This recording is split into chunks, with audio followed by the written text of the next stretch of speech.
Good morning. I want to focus on two things today. I want to talk about why, in my view, wealthy people in the third world will start to move their wealth into gold. And then I want to talk a bit about India as an example of the third world. And I want to give some numbers related with India, not so much to talk about India necessarily, but to talk about the third world.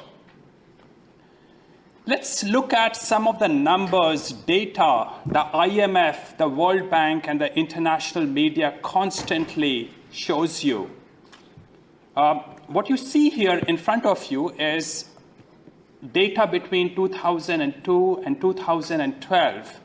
In that 10-year period, GDP, combined GDPs of the third world, what IMF and the World Bank now call the emerging markets, went up by about 90%.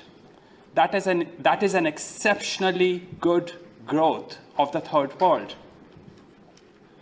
In the meantime, the advanced countries, the first world countries, grew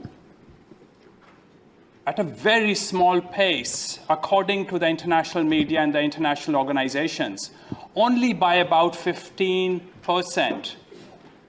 And that's why they want you to focus on the third world and the progress the third world is making. And this had to happen. This is the growth rate charts comparing the third world and the first world. What you see is that except for 1 or 2 years, since the early 1980s, the third world's growth rate has exceeded that of the first world. And it has been extraordinarily good compared to the first world since the early 2000s. And what you see here is the purchasing power adjusted GDPs. What you see in this one is that while in early 1980s, the combined GDPs of the third world was half as much as that of the first world, today the combined GDPs on purchasing power parity for the third world is higher than that of the first world. Something to celebrate? The answer is no. What you have seen, what I have shown you so far is very skewed data, presentation of skewed data that caters to a certain kind of political correctness. Except for China, which is the only emerging market, the third world was the third world and will stay the third world. And I'm going to present exactly the same data from a slightly different perspective in my next few charts. Now, this is the GDP changes that the first world, the first three graphs are the first world countries, the United Kingdom, the United States, and Japan. And the lower three are China, India, and Brazil. This is how GDPs on per capita basis, and remember, what you have to take into account is per capita GDPs. Gross GDPs make no sense whatsoever. If you look at per capita GDPs, what you see is that the third world actually did not grow much, if at all it grew. In fact, most of them actually fell on per capita GDP terms until the 1980s and even until the early part of 1990s. And then there was actually a nice increase in GDP per capita of the third world countries. But if you pay closer attention, what you see is that even after the 1980s, the first world grew much faster than the third world. This is not what is presented to you normally.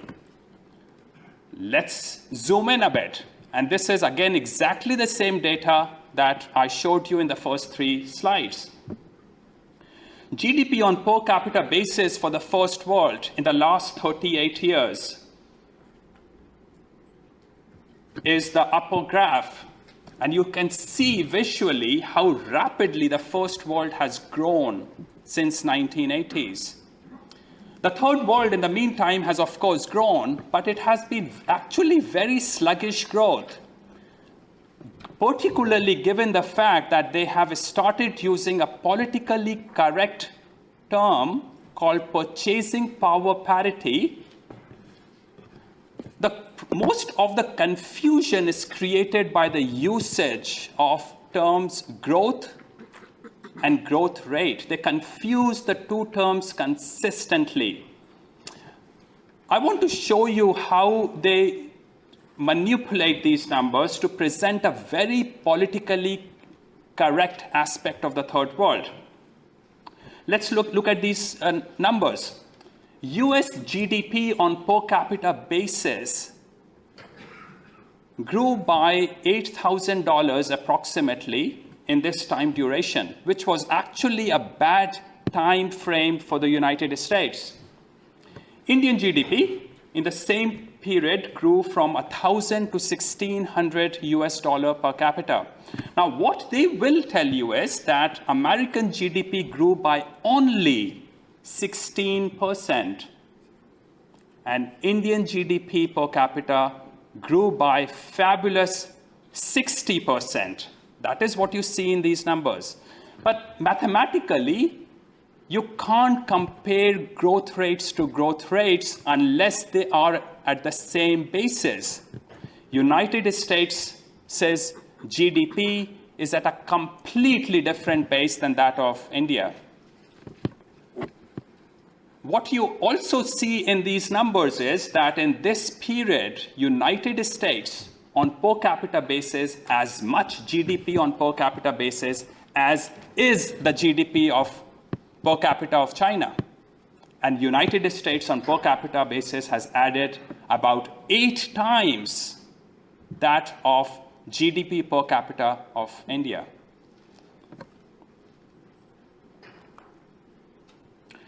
But even then, there is another problem. The reality is that growth rate, despite the hype, even that growth rate is of the third world is now starting to falter. For the last many years, the third world countries are stagnating and losing their growth rate. But they will present you these numbers. Sub-Saharan Africa grew by 1.4% in 2016. And nothing to cry about, really. And they will then very nicely tell you that their population, demography, is their asset, future asset. The problem is, if you do the math properly, the population explosion of Sub-Saharan Africa is happening at the rate of 2.8%. This is actually a humanitarian crisis, in my view, which means that on per capita basis, Sub-Saharan Africa is growing at minus 1.4%. This is a true humanitarian crisis, which will come and haunt the first world eventually. Let's look at some other data. China is the only exception, as I said, among the emerging markets. Were China not in these graphs would look even steeper. Growth rates across the third world is stagnating and falling. As I said, and this is only GDPs, which does not take into account the population explosion happening in the third world. As I said, Africa, Sub-Saharan Africa here would be 1.4. In reality is minus 1.4 if you account for population. I want to glean out, apart from pointing out how skewedly the data is presented exactly the same data. I did not use any other data than the data provided by IMF and the World Bank. I want to glean out some key elements from what I have spoken so far. The reality is that after the end of European colonization of the Third World in the 1940s, the Third World countries across the board, except for some island cities, stagnated and became worse by the time. GDP on per capita basis across the Third World fell actually until the 1980s and until the 1990s. You just have to look at data provided by IMF and the World Bank.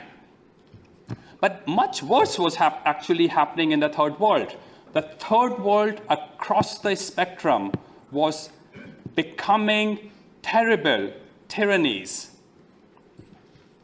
And this continued until at least the 1990s. And I'm going to talk a bit more about what happened after the 1990s in my next slide. But there is absolutely no doubt that from the limited base, the medieval kind of per capita GDP that the Third World had in the 1990s, it actually grew from their very low base at a nice pace. But I want to suggest that this seemingly nice growth rate of the Third World was an anomaly, and this has come to an end already. Except for China, and this is the only exception I make from the Third World countries, the Third World is regressing to backwardness.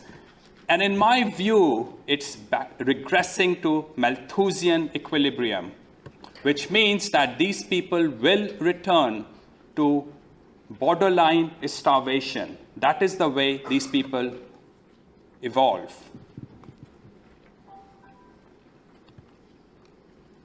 Right, so why was the last 28 years an anomaly for the Third World?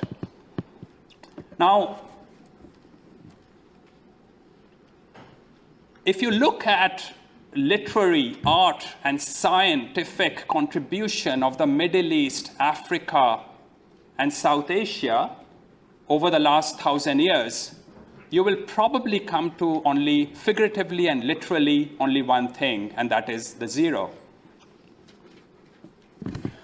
The Third World, whatever growth, economic growth, and whatever reason for they no longer living in medieval existence, and I would only say that about 30% of these people are not living in medieval existence. The only reason some of these people bettered their economic situation was because the free gift of Western technology was the crumbs were falling into their laps of the Third World. But internet and new technology came into existence in late 80s and early 90s, and a lot of you will remember how telephony became actually very cheap in the later 80s. It allowed for massive pipelines for rapid transfer of technologies from the West to the stagnant and degrading Third World. And that was the only reason the Third World grew in the last 28 years. The problem is that every growth of the Third World was because of extraneous reasons, and those pipelines have been used up. The low-hanging fruit have been used up. Now, of course, there was one country that was fundamentally changing, and that was China. And China not only grew, but it pulled up, it helped out Latin America, Africa, and a lot of other Third World countries. The low-hanging fruit have now been plucked for the Third World. But this is even more important. As I said so far, the last 28 years of seemingly good growth of the Third World was an anomaly. It will not continue. It can all be attributed to extraneous events. But more importantly, what has happened is that institutionally, the Third World's institutions are failing across the board, except in China. And I know there's some interesting news from China coming out recently, but the situation of the third world is getting degraded extremely rapidly. This continued after European colonizers left. And this had to happen because these were European organizations, European institutions, European military, European form of governments imposed on the third world. The third world people are incapable, unskilled, and they have the wrong frame of mind to run those institutions. Those institutions are getting degraded across the board in the third world. Now, what the media does is that it presents these third world countries as isolated cases. Burundi or Congo or Central African Republic or Zimbabwe or South Africa. They might be sugarcoating Zimbabwe and South Africa right now, despite that they are entering a nice phase of humanitarian and civil war crisis right now. The problem is that what is happening in these countries, these third world countries, is nothing unusual. These are not isolated events. These are a part of the same trend, which is that the third world has continued to degrade institutionally, despite that in the last 28 years, they did grow economically. These things were happening at the same time. Economic growth was happening because of the free gift of Western technology. And institutionally, they have continued to degrade because their good people continue to leave, and they simply cannot manage those institutions. Now, this is really the cornerstone of why the third world has continued to degrade since the 1940s, since the time European colonizers stopped administering these countries. The problem is that across the board in the third world countries, and this is actually a very rare occasion when you can find rational conversations happening in the third world. Their operating system, their mental operating system is magical thinking. And this is what you see in Africa, in South Asia, and a lot of Latin America. Institutions, all the tools, the technology, the Western institutions are actually being used in these countries to support their tribal and superstitious ways of life, not to evolve into rational thinking society. Okay. I'll give you some image. This is just an image. I think some words don't necessarily convey what I wanted to say. These were Indians lining up during the demonetization process Indian government was running. And these people supposedly fought for their freedom. Look at the sheep getting beaten up by one goon in uniform. Right. I just wanted to leave that feeling to give you a feeling of the tribalism, superstitiousness, sheepishness of these people. Let's talk about gold. We are here to talk about gold. This was a statement made by World Gold Council in its report, which came out a couple of weeks back. And basically it says that government of India is establishing gold as an asset class, which will help out the gold industry in India. Now, the reality is that people buy gold not because government helps out the gold industry. People buy gold because people cannot trust their governments. And this is the gold consumption. This is a bad slide, but basically, if you look at gold consumption and compare it with GDP per capita, the countries that buy the most gold are countries that have wretched societies, horrible institutions, bad governments, and dysfunctional relationships. India, Turkey, Saudi Arabia, Iran, Iraq, Vietnam, Thailand, Russia. These are the kind of people who buy gold. Two reasons why the third world buys so much gold. One is that investing in the third world actually makes no sense. I have established and run 2 subsidiaries in India in my last life when I lived in India, and I got sick and tired of paying bribes and left that country. But even then, you can't really generate a positive return from your investments in these countries. Company after company from the first world gets romantic, they go to the third world, and they lose their money. More important than why is there no return on capital in the third world? Because you cannot trust your government, and government is only a symptom of the social problems in these societies. In these societies, ladies and gentlemen, you cannot even trust your own brothers and sisters and friends. That's the problem in these societies. They are completely dysfunctional society. Don't fall for romantic views that people who go and smoke weed in these poor countries and come back telling you about how warm and nice these people are. What I want to suggest is that the last 28 years of economic growth was an anomaly. Institutionally, the third world has continued to fall, and that economic growth party has also come to an end. Let's look at Indian economy just quickly to see how investment works. If I have capital, I don't have any money in India. I refuse to keep any money there. But inflation tends to be 8%. If you keep money in the banks, it gives you negative real interest rate. It has historically been the case in India. A stock market return, compare it with inflation, is less than 4%. Why should you invest in the Indian stock market? A stock market that is full of scams, and your dividend yield is almost negligible. Really, it makes absolutely no sense to waste your money by investing it in that country. And I can go on and on. If I have capital in that country, what can I do? My only option is to buy gold, dig it up in the ground, and hide it even from my friends and families, because they will reach out for it first before the government does.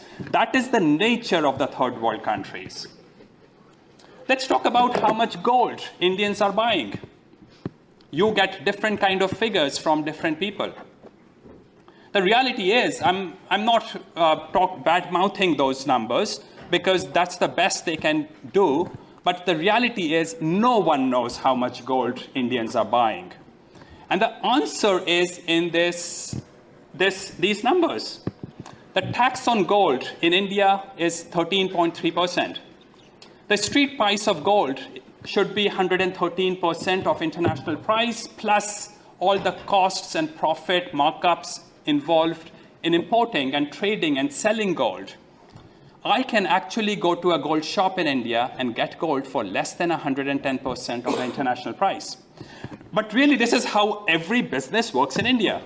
So does it mean that these businesses are subsidizing the gold industry, doing some kind of charity? No. The response is in this photograph. Somewhere here is the border between India and Bangladesh. The villages are divided between India and Bangladesh. You simply walk across the border, smuggle the gold into India, and that is where a huge amount of gold comes through. If you did not buy gold from smugglers, you simply cannot do gold trading in India, as I showed in the earlier slide, you would be losing your money. So I just have a minute left, so let me conclude my talk here. The governments in the third world are becoming thuggish, increasingly thuggish. Their institutions have continued to fall, degrade, and fray over the last 78 years since the time European colonizers left. Investing in the third world never made any sense. In the last 28 years, it made sense. The reason why some of the wealthy people in the third world were investing in the third world. That party is over. And institutionally, as the party ends and the civil problems in these countries increase, it will be the wealthy people in the third world will be in huge problem, and they will be, and they already are, looking at alternative ways to protect their wealth. The reason why, if you look at what's happening in the property market in Singapore, Dubai, mostly being bought by other people from the third world. That is the reason why cryptocurrency has gone up so much. A lot of cryptocurrencies are actually owned by third world people. Gold is becoming very important in the third world. And strangely enough, the US dollar and euro is something that these people treat as gold. This is why I think gold will continue to do very well in the third world going forward. Thank you very much.